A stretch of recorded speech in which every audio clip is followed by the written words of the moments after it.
એક્સપ્લેનરમાં આપણે 4 મે થી 10 મે 2026 સુધીના કરંટ અફેર્સ અને જનરલ નોલેજનું એકદમ માળખાગત અને ઊંડાણપૂર્વક વિશ્લેષણ કરવાના છીએ. અહીં રજૂ થયેલી તમામ માહિતી પીઆઈબી જેવા એકદમ વિશ્વસનીય અને અધિકૃત સ્ત્રોતોમાંથી લેવામાં આવી છે, જેથી સ્પર્ધાત્મક પરીક્ષાઓ માટે તે ખૂબ જ ઉપયોગી સાબિત થશે. શરૂઆત જ એક બહુ મસ્ત અને ઊંડા વિચારથી કરીએ. કહેવાય છે કે એક વૃક્ષ 1 લાખ માચીસની સળીઓ બનાવી શકે છે, પરંતુ માત્ર એક જ માચીસની સળી એવા 1 લાખ વૃક્ષોને બાળીને ખાખ કરી શકે છે. ખરેખર આ ઉદાહરણ આપણને બહુ જ સુંદર રીતે સમજાવે છે કે આપણી વિચારસરણી કેટલી પાવરફુલ હોઈ શકે છે. પરીક્ષાની તૈયારીઓનું પ્રેશર હોય કે જીવનની કોઈ મુશ્કેલ પરિસ્થિતિ, આપણી સકારાત્મક માનસિકતા એ વૃક્ષ જેવી છે, જેણે એક નાનકડી નેગેટિવ સળીથી બચાવવી ખૂબ જ જરૂરી છે. આ માહિતીને સરળતાથી યાદ રાખી શકાય તે માટે આપણે આજના આ સેશનને આ 4 મુખ્ય કેટેગરીમાં વહેંચી દીધું છે: વિજ્ઞાન અને પર્યાવરણ, રાષ્ટ્રીય અને રાજ્ય સ્તરના ડેવલપમેન્ટ્સ, સંરક્ષણ અને આંતરરાષ્ટ્રીય બાબતો, અને છેલ્લે રમતગમત તેમજ અન્ય સૂચકાંકો. તો ચાલો સૌથી પહેલા વિભાગની ફાઇલ ઓપન કરીએ: વિજ્ઞાન અને પર્યાવરણ.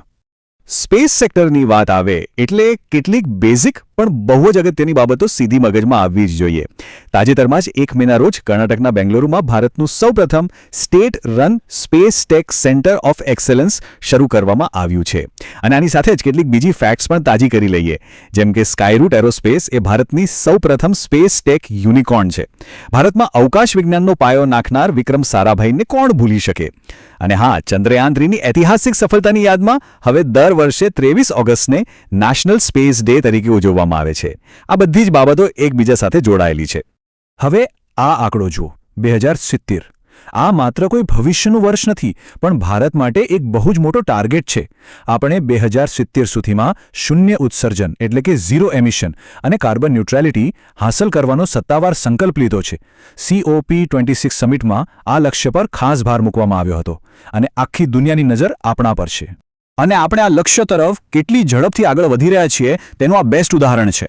ભારતના અલગ અલગ ખૂણે અત્યારે અદ્ભુત પ્રગતિ થઈ રહી છે. જમ્મુ કાશ્મીરનું પલ્લી ભારતનું પહેલું કાર્બન ન્યુટ્રલ ગામ બની ગયું છે. એવી જ રીતે આસામનો મજુલી જિલ્લો અને મધ્યપ્રદેશનું સાંચી શહેર પણ અનુક્રમે પ્રથમ કાર્બન ન્યુટ્રલ ડિસ્ટ્રિક્ટ અને સિટી બન્યા છે. આપણા ગુજરાતનું મોઢેરા તો પહેલેથી જ સંપૂર્ણ સૌર ઉર્જાથી ચાલતું ગામ બની ચૂક્યું છે. માર્ગ દ્વારા આ ગ્રીન એનર્જીની રેસમાં ચીને પણ હાલમાં જ દુનિયાની સૌપ્રથમ ઝીરો એમિશન કોલ બેટરી વિકસાવી છે, જે વૈશ્વિક સ્તરે એક મોટું કદમ છે. ગુજરાતની વાત નીકળી છે તો એક બીજી અગત્યની અપડેટ જોઈ લઈએ. ગુજરાતમાં તાજેતરમાં જ ભારતનો પ્રથમ ગ્રીન મિથેનોલ પ્લાન્ટ સ્થપાયો છે. સાણંદમાં સેમિકન્ડક્ટર પ્લાન્ટ અને કંડલા પોર્ટની સાથે ગુજરાત ધીમે ધીમે એક મોટું ટેક અને એનર્જી હબ બની રહ્યું છે. અહીં મિથેનોલ વિશે એક રસપ્રદ ફેક્ટ યાદ રાખવા જેવી છે. તેને વુડ આલ્કોહોલ પણ કહેવાય છે. પણ હા, આ એ ઝેરી રસાયણ છે જેનો અવારનવાર નકલી દારૂ કે લઠ્ઠાકાંડની દુર્ઘટનાઓમાં જીવલેણ કેમિકલ તરીકે ઉલ્લેખ થાય છે. બરાબર છે. હવે આગળ વધીએ આપણા બીજા વિભાગ તરફ: રાષ્ટ્રીય અને રાજ્ય કક્ષાના ડેવલપમેન્ટ્સ. જ્યુડિશિયરીમાં એક બહુ મોટો બદલાવ આવવા જઈ રહ્યો છે. કેન્દ્રીય કેબિનેટે સુપ્રીમ કોર્ટમાં ન્યાયાધીશોની સંખ્યા 34થી વધારીને 38 કરવાની મંજૂરી આપી છે. એટલે કે હવે 4 નવા જજ ઉમેરાશે અને સ્ટ્રક્ચર 37 જજ પ્લસ 1 ચીફ જસ્ટિસનું થશે. અહીં જાણવા જેવી બાબત એ છે કે બંધારણના અનુચ્છેદ 124(1) હેઠળ જજની સંખ્યા વધારવાની આ સત્તા માત્ર અને માત્ર સંસદ પાસે છે. અને તમને કદાચ ખ્યાલ નહીં હોય, પણ સંસદે આ પાવરનો સૌપ્રથમ વખત ઉપયોગ છેક 1960માં કર્યો હતો. આપણા રાજ્યો અત્યારે ઇનોવેશનમાં એકબીજાને જોરદાર ટક્કર આપી રહ્યા છે. સિક્કિમ, જે ભારતનું પહેલું ઓર્ગેનિક રાજ્ય છે, તે હવે પહેલું પેપરલેસ જ્યુડિશિયરી રાજ્ય પણ બની ગયું છે. બીજી તરફ નાગાલેન્ડમાં નીવા એટલે કે નીવા ઇનિશિયેટિવ હેઠળ પ્રથમ પેપરલેસ વિધાનસભા તૈયાર થઈ છે. કર્ણાટકે ઉબેર કે ઝોમેટો જેવા પ્લેટફોર્મ સાથે જોડાયેલા ગિગ વર્કર્સના પ્રોબ્લેમ સોલ્વ કરવા માટે દેશની પહેલી ડિજિટલ ગ્રીવેન્સ સિસ્ટમ બનાવી છે.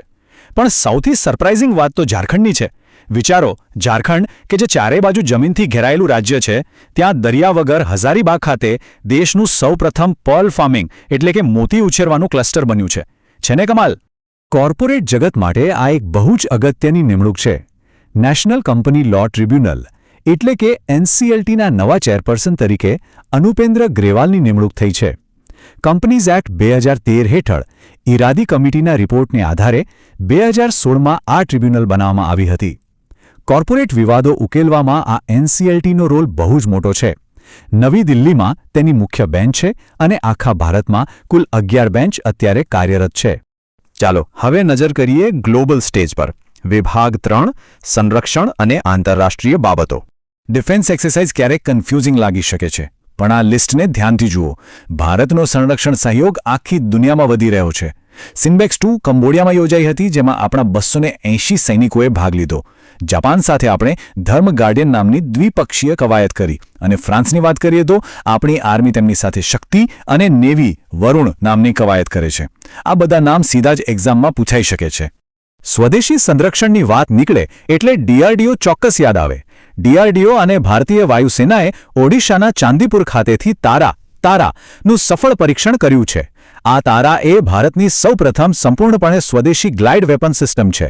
સમીર વી કામતના નેતૃત્વમાં કામ કરતી અને 1958માં સ્થપાયેલી ડીઆરડીઓ માટે આ ખરેખર એક બહુ મોટી માઇલસ્ટોન સિદ્ધિ છે. પર્યાવરણ બચાવવાની દિશામાં આંતરરાષ્ટ્રીય સ્તરે પણ હલચલ તેજ બની છે. નવી દિલ્હીમાં હમણાં જ પ્રથમ international big cat alliance summit યોજાઈ ગઈ, જેમાં વાઘ, સિંહ, પ્યુમા, જગુઆર, દીપડો, સ્નો લેપર્ડ અને ચિત્તા એમ 7 મોટી બિલાડીઓની પ્રજાતિઓને બચાવવાની ચર્ચા થઈ. યાદ છે ને, 2023માં પ્રોજેક્ટ ટાઇગરના 50 વર્ષ પૂરા થયા ત્યારે જ આ એલાયન્સની શરૂઆત થઈ હતી. બીજી બાજુ સાઉથ અમેરિકાના કોલંબિયા દેશમાં અશ્મિભૂત ઈંધણ એટલે કે પ્રદૂષણ ફેલાવતા ફોસિલ ફ્યુઅલને ધીમે ધીમે બંધ કરવા માટેની દુનિયાની પહેલી આંતરરાષ્ટ્રીય પરિષદ પણ યોજાઈ ગઈ. ચાલો હવે છેલ્લું ફોલ્ડર ઓપન કરીએ. રમતગમત, સૂચકાંકો અને અન્ય મિક્સ અપડેટ્સ. વિશ્વના નકશા પર અત્યારે ભારત ક્યાં ઊભું છે? આ ઇન્ડેક્સથી ઘણું બધું ક્લિયર થઈ જશે. રિપોર્ટર્સ વિધાઉટ બોર્ડર્સના પ્રેસ ફ્રીડમ ઇન્ડેક્સ 2026માં આપણો રેન્ક 157મો છે. હેપીનેસ ઇન્ડેક્સમાં આપણે 116મા ક્રમે છીએ, પણ ઇકોનોમી અને પાવરમાં આપણે મજબૂત છીએ. IMFના રિપોર્ટ મુજબ જીડીપીમાં આપણો દેશ 6ઠા ક્રમે છે. SIPRIના ડેટા પ્રમાણે સંરક્ષણ પાછળ ખર્ચ કરવામાં 5મા ક્રમે, અને હા, સ્ટીલ ઉત્પાદનમાં આપણે ચીન પછી સીધા બીજા નંબરે છીએ. સ્પોર્ટ્સમાં ડેનમાર્કમાં રમાયેલી બેડમિન્ટન ટુર્નામેન્ટના રિઝલ્ટ બહુ જ ઇન્ટરેસ્ટિંગ રહ્યા. મેન્સ કેટેગરીનો થોમસ કપ ચીને જીત્યો છે, પણ સૌથી મોટી ખુશીની વાત એ છે કે ભારતે અહીંયા શાનદાર પ્રદર્શન કરીને બ્રોન્ઝ મેડલ પોતાના નામે કર્યો છે, જે ખરેખર બહુ જ મોટી વાત છે. મહિલાઓ માટેના ઉબેર કપમાં દક્ષિણ કોરિયાએ ચીનને હરાવીને ગોલ્ડ જીત્યો છે. હવે ફટાફટ કેટલીક બીજી સ્પોર્ટ્સ અને ગ્લોબલ હાઇલાઇટ્સ જોઈ લઈએ. ટેનિસમાં મેડ્રિડ ઓપન 2026નું ટાઇટલ માર્ટા કોસ્ટ્યુક અને જેનિક સિનરે જીતી લીધું છે. ફોર્મ્યુલા 1ની મિયામી ગ્રેન્ડ પ્રિક્સમાં એન્ડ્રિયા કિમી એન્ટોનેલિયસ સળંગ ત્રીજી વખત જીત મેળવીને કમાલ કરી દીધી છે. સ્વિટ્ઝરલેન્ડ સ્થિત આંતરરાષ્ટ્રીય ઓલિમ્પિક કમિટી એટલે કે IOC એ બેલારુસના ખેલાડીઓ પરનો બેન હટાવી લીધો છે, પણ રશિયા પરનો બેન હજુ ચાલુ છે. અને છેલ્લે પત્રકારત્વનું સૌથી મોટું સન્માન 2026નો પુલિત્ઝર પ્રાઇઝ સુપર્ણા શર્મા અને RK આનંદને આપવામાં આવ્યો છે. આખરમાં ગવર્નન્સ અને એજ્યુકેશનના કેટલાક ક્વિક ફેક્ટ્સ જે ઘણીવાર MCQમાં પૂછાઈ જતા હોય છે. વિકલાંગ બાળકોના ભવિષ્ય માટે NCERT દ્વારા પ્રશસ્તિ 2.0 શરૂ કરાયું છે. આંધ્રપ્રદેશ સરકારે સ્કૂલના બાળકોના પોષણ માટે ચાલતા રાગી જાવા પ્રોગ્રામને 2029 સુધી લંબાવી દીધો છે. લોકોની ફરિયાદોના ઝડપી નિકાલ માટે નીતિ આયોગે CPGRMS પોર્ટલ શરૂ કર્યું છે, જેના CEO નિધિ છિબ્બર છે. અને હા, હવે ભારતીય રેલવેમાં નવો 18મો ઝોન બની ગયો છે, સાઉથ કોસ્ટ રેલવે, જેનું હેડક્વાર્ટર વિશાખાપટ્ટનમમાં છે. બીજું, શહેરી પ્રદૂષણ અને વાતાવરણને સમજવા માટે ચેન્નઈમાં ભારતનું પહેલું અર્બન એરોસોલ ટેસ્ટ બેડ પણ શરૂ કરવામાં આવ્યું છે. તો આજનું આ એક્સપ્લેનર પૂરું કરતા પહેલા તમારા મગજ માટે એક નાનકડી કસરત. આપણે આજના સેશનમાં ઘણી બધી વાતો કરી, પણ શું તમને મિથેનોલનું કેમિકલ ફોર્મ્યુલા યાદ છે? અને અત્યારે ભારતના 53માં મુખ્ય ન્યાયાધીશ એટલે કે ચીફ જસ્ટિસ ઓફ ઇન્ડિયા કોણ છે? આ બંને સવાલોના જવાબ ચોક્કસથી વિચારજો અને શોધવાનો પ્રયાસ કરજો, કારણ કે જ્યારે આપણે જાતે કોઈ વસ્તુ શોધીએ છીએ ત્યારે તે હંમેશા માટે યાદ રહી જાય છે. આજના આ એક્સપ્લેનરમાં જોડાવા બદલ તમારો ખૂબ ખૂબ આભાર. શીખતા રહો, વાંચતા રહો અને આગળ વધતા રહો.